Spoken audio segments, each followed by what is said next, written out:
ഞാൻ പാലിയേറ്റീവ് കെയറിൽ എത്തുന്നത് പിന്നെ ഒരു ഡോക്ടർ എന്നുള്ള നിലക്ക് തന്നെയാണ്. അതിന് എൻ്റെ ഒരു ബാക്ക്ഗ്രൗണ്ട് പറഞ്ഞാൽ ഞാൻ ഡോക്ടർ ആവുന്നത് തന്നെ എന്ന് പറഞ്ഞു കഴിഞ്ഞാൽ നേർക്ക് നേരെ പറഞ്ഞിട്ടൊന്നുമല്ല, എൻ്റെ ഉപ്പാൻ്റെ ഒരു ആഗ്രഹ പ്രകടനമാണ്. ഞാൻ 5ാം ക്ലാസ്സിൽ എന്നെ സ്കൂളിൽ ചേർക്കാൻ വേണ്ടി കൊണ്ടുപോകുന്ന ദിവസം ഇപ്പം ഉപ്പാൻ്റെ ഒരു സുഹൃത്തും കൂടെ ഇങ്ങനെ മുന്നിൽ നടന്നു പോകുന്നു. ഞാൻ ലേശം പുറകിലിങ്ങനെ ഒരു വർത്തമാനം പറയുന്നതും കേട്ടിങ്ങനെ എൻ്റെ പിന്നാലൊരു മഴക്കാലത്ത് ഇങ്ങനെ സ്കൂളിൽ ചേരാൻ പോകുന്ന സമയത്ത് പഠിച്ചാലൊക്കെ നല്ലതാണ്, ഒരു ഡോക്ടറെല്ലാം ആയിക്കഴിഞ്ഞാൽ നാട്ടുകാർക്ക് എന്തെങ്കിലുമൊക്കെ ഗുണമുണ്ടാവും, പിന്നെ കുട്ടികൾക്ക് ജീവിച്ചും പോവാം. എനിക്കറിഞ്ഞൂടാ അതങ്ങനെ എങ്ങനെ ഒരു അന്നത്ര നമ്മളത്ര പ്രായമൊക്കെ ഉള്ള സമയമല്ല. പിന്നെ കുടുംബത്തിൽ രോഗങ്ങളുമായിട്ട് അന്നൊന്നും വയനാട്ടിലെ ചികിത്സാ സൗകര്യങ്ങൾ വളരെ പരിമിതമായ സമയം.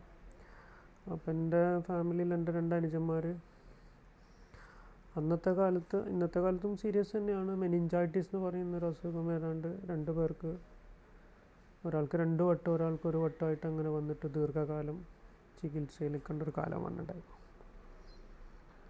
അപ്പോൾ ആ സമയത്തൊക്കെ ഉപ്പാൻ്റെ ഒരു പാച്ചിലും ഒക്കെ ഞാൻ കണ്ട. ആകെ 2 ബസ് ഉണ്ട്, രാവിലെ ഒരു ബസ് വന്ന് ഉച്ചയ്ക്ക് എത്തി പിന്നെ തിരിച്ച് വൈകുന്നേരം പോകുന്നൊരു രീതിയാണ് വയനാട്ടിലൊക്കെ അന്ന് ഉണ്ടായിരുന്നത്. അപ്പോൾ എനിക്ക് ഓർമ്മയുള്ളൊരു സാധനം എന്ന് വെച്ചാൽ ഞങ്ങൾ തൊട്ടടുത്ത് മാനന്തവാടി അന്ന് സാമാന്യം വലിയൊരു ആശുപത്രി, ആളുകളെ കിടത്തി ചികിത്സിക്കുന്ന ഒരു ആശുപത്രി എന്ന് പറഞ്ഞാൽ മാനന്തവാടി ആശുപത്രിയാണ് അന്നത്തെ ചെറിയ ആശുപത്രിയാണ്. എനിക്ക് തോന്നുന്നു 10-50 ബെഡായിട്ടുള്ളൊരു ആശുപത്രി ആയിരുന്നിരിക്കാമെന്ന് എനിക്ക് തോന്നുന്നു. അപ്പോൾ ഞാനന്ന് അഞ്ചന് സുഖമില്ലാതായി, ഇപ്പം പോകുമ്പോൾ എന്നെയും കൂടെ കൂട്ടി. അപ്പോൾ അവനെ ഡോക്ടർ നോക്കിയിട്ട് ഇമ്മീഡിയറ്റ്ലി കോഴിക്കോട് കൊണ്ടുപോകണമെന്ന് പറയുന്ന സമയത്താണ്. അപ്പോൾ ഉപ്പ അവിടെ നിന്ന് ബസ് കയറാൻ നിൽക്കുമ്പോൾ എന്നോട് പറഞ്ഞു, ഇഞ്ച് അടുത്ത ബസ്സിലേക്ക് നാട്ടിലേക്ക് പോയിക്കോളി, അവിടെ ചെന്നിട്ട് പിന്നെ നാളെ എൻ്റെ പെങ്ങളെ കുട്ടീൻ്റെ കൂടെ നിൽക്കാൻ വേണ്ടി വിടണം. അങ്ങനെയൊക്കെയാണ് പറഞ്ഞതെന്ന് എൻ്റെ ഒരു ഓർമ്മ അന്ന്. ആ പോക്ക് ഉപ്പ പോയിട്ട് പിന്നെ ഉപ്പ തിരിച്ചു വരുന്നത് എനിക്ക് തോന്നുന്നു 3-4 മാസം കഴിഞ്ഞിട്ടാണ്. കാരണം എന്ന് വെച്ചാൽ അത്രയും സമയം അവന് ആശുപത്രിയിൽ അവന്. അപ്പോൾ ആ ഒരു പീരീഡ് അന്നത്തെ നമ്മളെ സംബന്ധിച്ചിടത്തോളം ഭയങ്കര ഒരു ട്രോമാറ്റിക് എന്ന് വെച്ചാൽ ആ ഒരു അസുഖത്തിൻ്റെ ഇൻറ്റൻസിറ്റി ഒരു ഇൻഡിവിജ്വൽ ലൈഫിനെ എങ്ങനെയാണ് ബാധിക്കുന്നത്, ഒരു കുടുംബത്തിന് എങ്ങനെ ബാധിക്കുന്നതെന്ന് അന്ന് എനിക്കൊരു ചെറിയൊരു.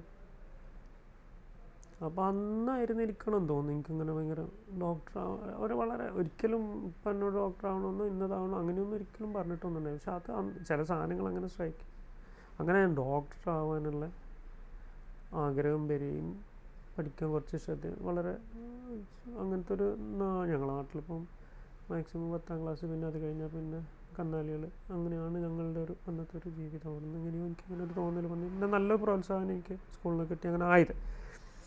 അപ്പോൾ ആ വരവിൽ അന്ന് എനിക്കൊരു അധ്യാപകൻ ഉണ്ടായിരുന്നു. പറയുമ്പോൾ അദ്ദേഹം പിന്നെ അന്നത്തെ കാലത്ത് ആ ഒരു കുറച്ച് ലെഫ്റ്റ് ലീനിയൻ്റ് ആയിട്ടുള്ള ഒരു ബാക്ക്ഗ്രൗണ്ടുള്ളൊരു മനുഷ്യനായിരുന്നു. അപ്പോൾ അദ്ദേഹത്തിന് നാടക നടനാണ്, കരുണാകരൻ മാഷ് എന്ന് പറയും, നല്ല പിന്നെ AIR ആർട്ടിസ്റ്റായിരുന്നു, ഞങ്ങളെ സ്കൂളിലെ മാഷുമാണ്. അപ്പോൾ മാഷ്ക്ക് കോഴിക്കോട് ഒരുപാട് ബന്ധങ്ങളുണ്ടായിരുന്നു. അപ്പം ഞാൻ പ്രീ ഡിഗ്രി പാസ്സായി കഴിഞ്ഞതിന് ശേഷം അന്ന് പിന്നെ ഞാൻ ഫസ്റ്റ് എൻട്രൻസ് ബാച്ചാണ് മെഡിക്കൽ കോളേജിലേക്കുള്ള. അങ്ങനെ മെഡിസിന് കിട്ടിയെന്ന് പറഞ്ഞപ്പം മാഷിക്ക് അന്ന് മെഡിക്കൽ കോളേജിൽ പരിചയമുള്ളൊരു ആളുടെ പേര് പറഞ്ഞു തന്നെ എനിക്ക്, ബ്രഹ്മപുത്രൻ എന്ന് പറയും. അപ്പോൾ നീ പരിചയപ്പെടണം പറ്റുമെങ്കിൽ എന്നൊക്കെ. പക്ഷെ ഞാൻ വന്നപ്പോൾ ഈ ബ്രഹ്മപുത്രനെ അന്വേഷിച്ച് കുറേ നടന്നു, പക്ഷെ എനിക്ക് അങ്ങനെ കിട്ടിയില്ല, അങ്ങനെ ആർക്കും ഒന്നും അറിയില്ല. പിന്നെ കുറച്ചൊക്കെ കഴിഞ്ഞ് ഒരു 2ാം വർഷമൊക്കെ ഇങ്ങനെ ആകുന്ന സമയത്താണ് ബ്രഹ്മപുത്രൻ. അപ്പോൾ ആ കാലം എന്ന് പറയുന്നത് എനിക്ക് തോന്നുന്നു മെഡിക്കൽ കോളേജിൻ്റെ കാലത്തുള്ള, അതിനെ നമ്മളെങ്ങനെ വിലയിരുത്താമെന്ന് അറിയില്ല, പക്ഷെ എന്നാലും ശരി വളരെ വൈബ്രൻ്റ് ആയിട്ടുള്ള ഒരു കാലമായിരുന്നു. അപ്പം സമരം എന്ന് പറയുന്നൊരു മോശമായിട്ട് ഞാൻ അന്നും കാണുന്നില്ല. എല്ലാ വർഷവും 3 മാസം 4 മാസം സമരം ചെയ്ത ടീമാണ് ഞങ്ങൾ. എല്ലാം ഞാൻ വിചാരിക്കുന്ന ഇന്നും വളരെ മീനിങ് ഫുള്ളായിട്ടുള്ള കോസസിന് വേണ്ടിയായിരുന്നു. പക്ഷേ ആ കോസസ് ഒന്നും അപ്പോൾ ആ ഒരു സംവിധാനത്തിൽപ്പെട്ട ഒരു ടീമുമായിട്ട് അന്ന് മുതലേ മെഡിസിൻ പഠിക്കുമ്പോൾ തന്നെ അതിൻ്റെ ഒരു സാമൂഹിക ബാക്ക്ഗ്രൗണ്ട് നമ്മളറിയാതെ നമ്മൾ ഉള്ളിലേക്ക് കടക്കാനുള്ളൊരു സാഹചര്യം ഉണ്ടായിരുന്നു. ബ്രഹ്മപുത്രൻ, ഡോക്ടർ സുരേഷ്, അന്ന് പിന്നെ ബാബു, ഹുസൈൻ, അങ്ങനെ പറഞ്ഞിട്ട് അന്ന് വേണമെങ്കിൽ പറയാവുന്ന കുറച്ചൊരു ലെഫ്റ്റ് ലീനിയൻ്റ് ആയിട്ടുള്ള ഒരു ടീം. അവരന്ന് പിന്നെ മെഡിക്കൽ വിദ്യാഭ്യാസം സ്വകാര്യവൽക്കരിക്കുന്നതിനായിട്ട്, അതുപോലെ പിന്നെ മത്സ്യത്തൊഴിലാളികൾക്ക്, അങ്ങനെയുള്ള എല്ലാ സാധനങ്ങളിലും മെഡിക്കൽ വിദ്യാർത്ഥികൾ ഇടപെട്ടിരുന്നൊരു കാലമായിരുന്നു. എല്ലാ വർഷവും രാവിലെ ക്ലാസ്സുകൾ കഴിയുക, ഉച്ച കഴിഞ്ഞാൽ ടൗണിൽ ഒരുപാട് ആക്ടിവിസങ്ങൾ നടക്കുന്നുണ്ടാവും, അതിൻ്റെ ഭാഗങ്ങളായിട്ട് പോകും. അതിൻ്റെ ഇടയ്ക്ക് പഠനവും നടക്കും. അപ്പം ഞാൻ പഠനം കഴിഞ്ഞ് പുറത്തിറങ്ങി, കുറച്ച് സാമ്പത്തിക ബാധ്യതകളൊക്കെ ഉള്ളതുകൊണ്ട് ഞാൻ നേരെ പോയിട്ട് ചെറിയൊരു ആശുപത്രിയിൽ ജോലിക്ക് നിന്നു, ഓമശ്ശേരി ശാന്തി ഹോസ്പിറ്റലിൽ. ഒരു 1-2 വർഷത്തെ അവിടുത്തെ വർക്ക്. അതിൻ്റെ ഇടയിലാണ് എനിക്ക് തോന്നുന്നു ഭോപ്പാൽ ഗ്യാസ് ട്രാജഡി നടക്കുന്നത്. ഞാൻ പിന്നെ മെഡിക്കൽ കോളേജിൽ നിന്ന് റെസിഡൻസി കഴിഞ്ഞ് ഇറങ്ങിയിട്ട് ഒരു വിതിൻ 6 months 7 months അങ്ങനെ എന്തോ. അപ്പോൾ അന്ന് ഗ്യാസ് ട്രാജഡി കഴിഞ്ഞ ഉടനെ നമ്മളെ അന്നത്തെ ഞാനുമായിട്ട് കണക്ട് ചെയ്ത് നിന്നിരുന്ന മെഡിക്കൽ കോളേജിൽ ഒരു വിങ് ഒരുമിച്ച് പിന്നെ ഭോപ്പാലിൽ പോയിട്ടുണ്ടായിരുന്നു. അപ്പം എനിക്കത്, ഞാൻ പുറത്തൊന്നും തീരെ യാത്ര ചെയ്ത ആളല്ല, എൻ്റെ സാഹചര്യം അങ്ങനെയല്ല. അപ്പോൾ അതുകൊണ്ട് ഞാനത് അവർ ഓരോ ചോദിച്ചപ്പോൾ അന്ന് എൻ്റെ കയ്യിലപ്പോൾ പറഞ്ഞ ഒരു ജോലി ചെയ്ത് കുറച്ച് കാശുള്ള സമയമാണ്. അപ്പം ഞാൻ അങ്ങനെ 15 ദിവസത്തേക്ക് ഭോപ്പാലിലേക്ക് അവരുടെ കൂടെ പോകും. അപ്പോൾ അത് വേറൊരു എക്സ്പോഷറായിരുന്നു നമ്മളെ സംബന്ധിച്ചിടത്തോളം. അപ്പോൾ എന്ന് വെച്ചാൽ പിന്നെ ഈ ഗ്രൂപ്പിൻ്റെ കൂടെ നിൽക്കുന്ന സമയത്ത് തന്നെ ടെക്സ്റ്റ് ബുക്കുകൾ പഠിക്കുന്ന അതേപോലെ തന്നെ നമ്മൾ മെഡിസിൻ്റെ ഒരു സാമൂഹ്യ പ്രസക്തി, അന്ന് ഈ ഇവാൻ ഇല്ലിച്ചിൻ്റെ limits medicine at cross roads എന്നൊക്കെ പറഞ്ഞിട്ടുള്ള കുറച്ച് സാധനങ്ങളൊക്കെ സംഭവം നമ്മൾ ബന്ധപ്പെട്ട ആ ടീം മുഴുവനും തന്നെ കഴിഞ്ഞാൽ ഇപ്പം വെർഷോൻ്റെ ഈ medicine is politics at large എന്ന് പറയുന്ന എന്നൊക്കെയുള്ള അതൊക്കെ നമ്മൾ കേൾക്കണമൊക്കെ അവിടുന്ന്. ശരിക്കും അതൊക്കെ ഒരു തരം ഇൻടോക്സിക്കേറ്റ് ചെയ്യപ്പെട്ട ഒരാളായിട്ടാണ് നമ്മൾ ആ സമയത്ത് പുറത്തിറങ്ങുന്നത്. അപ്പോൾ അതിൽ ഒരു ഡോക്ടറുടെ ഒരു സോഷ്യൽ പൊളിറ്റിക്കൽ കമ്മിറ്റ്മെൻ്റ് ഇല്ലെങ്കിൽ അതിൽ ഡോക്ടറേ അല്ല എന്നൊക്കെ പറയാവുന്ന വിധം എക്സ്ട്രീം വാദങ്ങളൊക്കെ എനിക്കുണ്ടായിരുന്നു. എനിക്കെന്ന് വെച്ചാൽ അങ്ങനത്തെ ഒരു സാധനത്തിൻ്റെ ഭാഗം സ്വാഭാവികം അതിൻ്റെ ഒരു നാച്ചുറൽ സാധനമാണ്. ഭോപ്പാലിൽ തിരിച്ചു വന്ന് പിന്നെ കുറച്ച് കാലം കൂടി വർക്ക് ചെയ്തതിൻ്റെ ഇടയിലാണ് ആ സമയത്തിൽ അന്ന് പാലിയേറ്റീവ് കെയർ 1993 സമയത്ത് പിന്നെ മെഡിക്കൽ കോളേജിൽ ആരംഭിക്കുന്നത്. അതിൻ്റെ ബാക്ക്ഗ്രൗണ്ടൊക്കെ വരേണ്ട, അതപ്പം നമ്മൾ പറയുന്നതിൽ വലിയ കാര്യം, അതൊക്കെ ഒരുപാട് പലരും പറഞ്ഞു. അപ്പോൾ ആ സമയത്ത് പിന്നെ ഇവരെന്നെ വിളിച്ചു, നീ വരുന്ന ജോയിൻ ചെയ്യുന്ന. അപ്പോൾ ഇമ്മീഡിയറ്റ്ലി എനിക്ക് കുറച്ച് പിന്നെ ഞാൻ വർക്ക് ചെയ്ത സ്ഥലത്തുനിന്ന് വിട്ടു പോരാൻ പറ്റാത്ത ചില കമ്മിറ്റ്മെൻറ്റുകളുള്ളതുകൊണ്ട് ഞാൻ കുറച്ച് കാലം ഇത് ചെയ്തിട്ട് കയറാമെന്ന് പറഞ്ഞു. അങ്ങനെ അത് കഴിഞ്ഞിട്ട് ഒരു വർഷത്തിനിടയിലാണ് ഞാൻ ഡോക്ടർ സുരേഷാണ് എനിക്ക് അന്ന് അവിടെ ഉണ്ടായിരുന്ന കണക്ഷൻ ചെല്ലുന്നത്. അപ്പോൾ ഞാൻ ചെന്ന ഉടനെ തന്നെ ഡോക്ടർ സുരേഷിന് പിന്നെ ഒരു ട്രെയിനിങ്ങിന് ഇംഗ്ലണ്ടിലേക്ക് പോകാനുണ്ടായിരുന്നു. എനിക്ക് 1.5 വർഷത്തേക്ക് മറ്റായിരുന്നു തോന്നുന്നു. ആ പീരീഡിൽ ഞാൻ ചെന്നു. സ്വാഭാവികമായിട്ട് എനിക്ക് ചെന്നപ്പോൾ തന്നെ തോന്നിയതെന്ന് പറഞ്ഞു കഴിഞ്ഞാൽ നമ്മൾ ഉദ്ദേശിച്ച രീതിയിൽ മെഡിസിൻ പ്രാക്ടീസ് ചെയ്യാവുന്ന ഒരു, പ്രത്യേകിച്ചും പിന്നെ ഞാൻ ആ ഒരു 1.5 വർഷം കൊണ്ട് ഒരു ജനറൽ പ്രാക്ടീഷണർ എന്ന നിലയിൽ ഒരു വൻ പരാജയമാണെന്ന് തെളിയിച്ച ഒരാളും കൂടിയായിരുന്നു ഞാൻ. അതിനായ പല കാരണങ്ങളുമുണ്ട്. അപ്പോൾ ആ നിലയ്ക്ക് ഞാൻ പിന്നെ അതെനിക്ക് പറ്റിയ ഫീൽഡല്ല എന്ന് എനിക്ക് തിരിച്ചറിയുകയും ചെയ്തു. അപ്പോൾ സ്വാഭാവികമായിട്ടും ഇതെനിക്ക് പല രീതിയിലും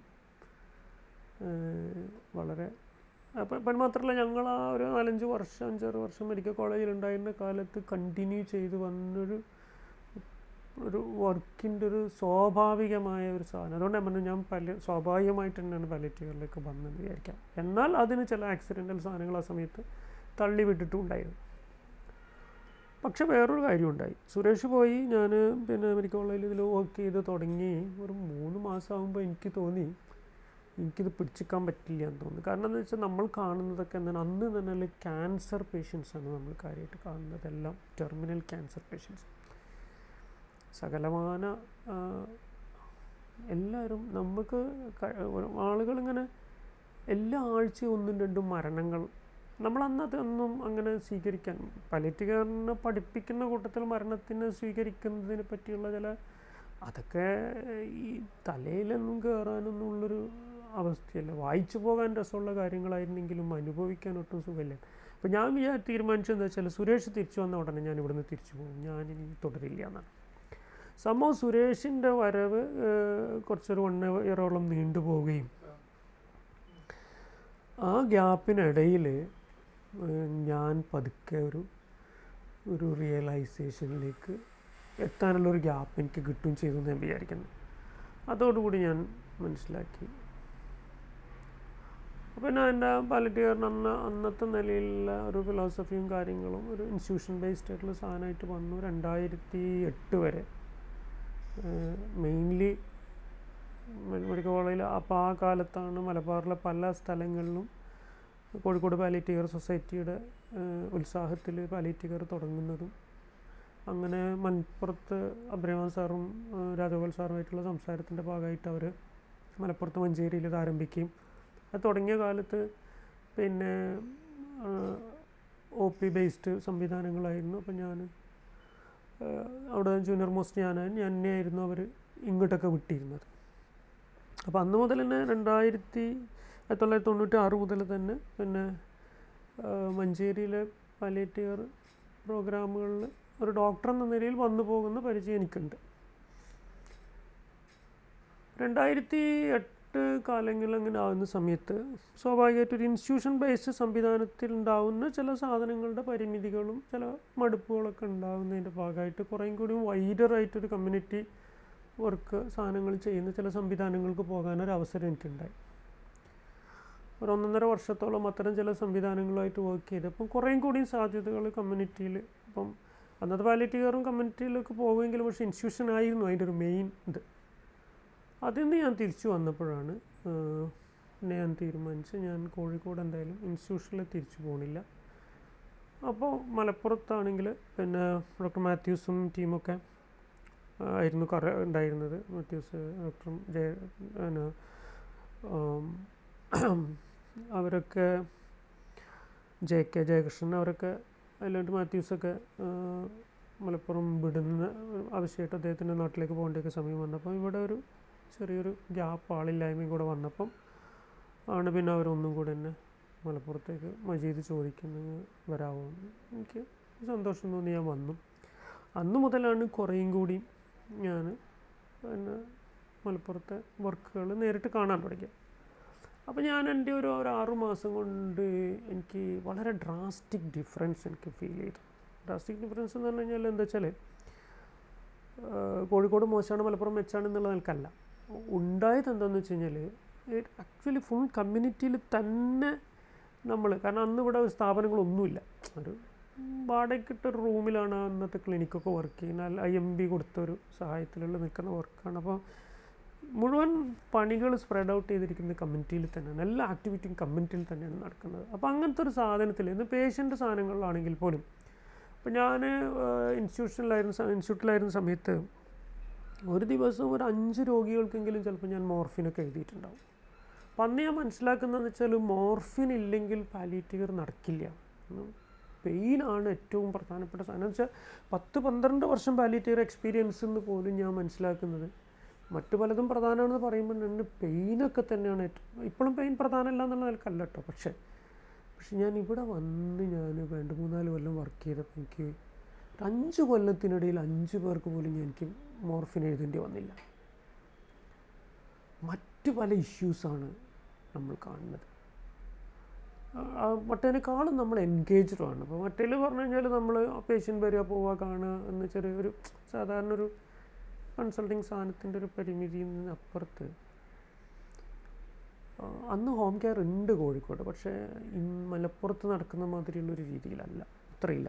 മലപ്പുറത്ത് വന്ന് OP തന്നെയാണ്. പക്ഷേ ഞാൻ വരുന്ന സമയത്ത് OP ബേസ്ഡ് തന്നെയാണ്.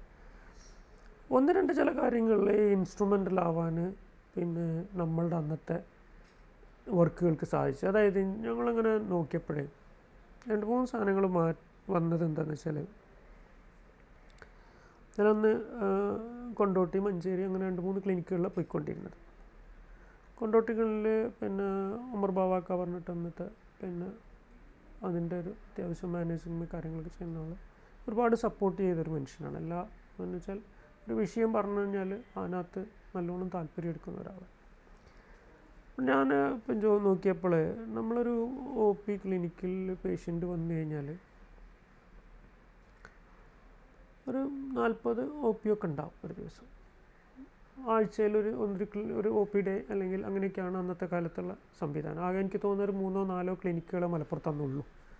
അപ്പോൾ വൈഡ് ഏരിയ, പണ്ടത്തെ ജുമ പോലെ പിന്നെ വൈഡ് ഏരിയയിലുള്ള കവറേജാണ് അത് ചെയ്യുന്നത്. അപ്പോൾ അങ്ങനെ ഇരുന്നപ്പോൾ പിന്നെ ഒരു OPയിൽ എത്ര പേഷ്യൻ്റ് വരുന്നു എന്നുള്ളത് സ്വാഭാവികമായൊരു ആലോചന വിഷയമാവേണ്ടി വന്നു. അപ്പോൾ നോക്കുമ്പോൾ 40-50 OP ഉള്ള സ്ഥലത്ത് ഒരു 4 രോഗികളുള്ളൂ, ബാക്കി മുഴുവനും റിലേറ്റീവ്സൊക്കെയാണ് വരുന്നത്. അപ്പോൾ നമ്മൾ അവരെ ഒന്ന് പഠിച്ചു നോക്കിയപ്പോൾ മനസ്സിലായി എന്താണെന്ന് വെച്ച് കഴിഞ്ഞാൽ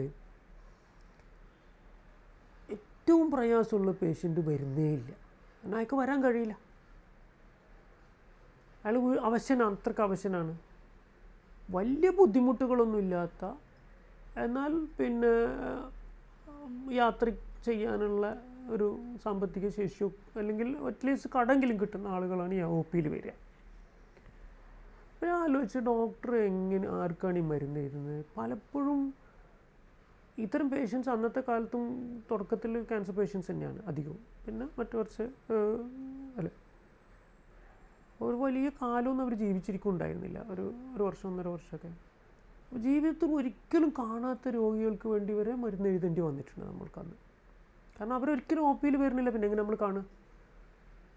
ഈ വരുന്ന ആളുകളുടെ കാര്യത്തിൽ തന്നെ പിന്നെ അപ്പോൾ രോഗിക്ക് ഈ വരുന്ന രോഗി തന്നെ ഇത്തിരി മോശവും അയക്കും വരാൻ കഴിയില്ല. അപ്പോൾ പിന്നെ അയാൾ തൊട്ടടുത്ത ബന്ധുവിനെ വിടും. ചിലപ്പോൾ അയാളെ മെയിൻ കെയർ ടേക്കറിൻ്റെ വരും. പക്ഷേ ഇയാൾക്ക് കുറച്ചും കൂടി മോശമാണ്, മെയിൻ കെയർ ടേക്കർക്ക് വരാൻ കഴിയില്ല. പിന്നെ അയാൾ ഒരു അകന്ന ബന്ധുവിനെ വിടുക. ഒരു സ്റ്റെപ്പും കൂടി കഴിയുമ്പോൾ പറഞ്ഞു കഴിഞ്ഞാൽ അയാൾക്കും വരാൻ പറ്റില്ല.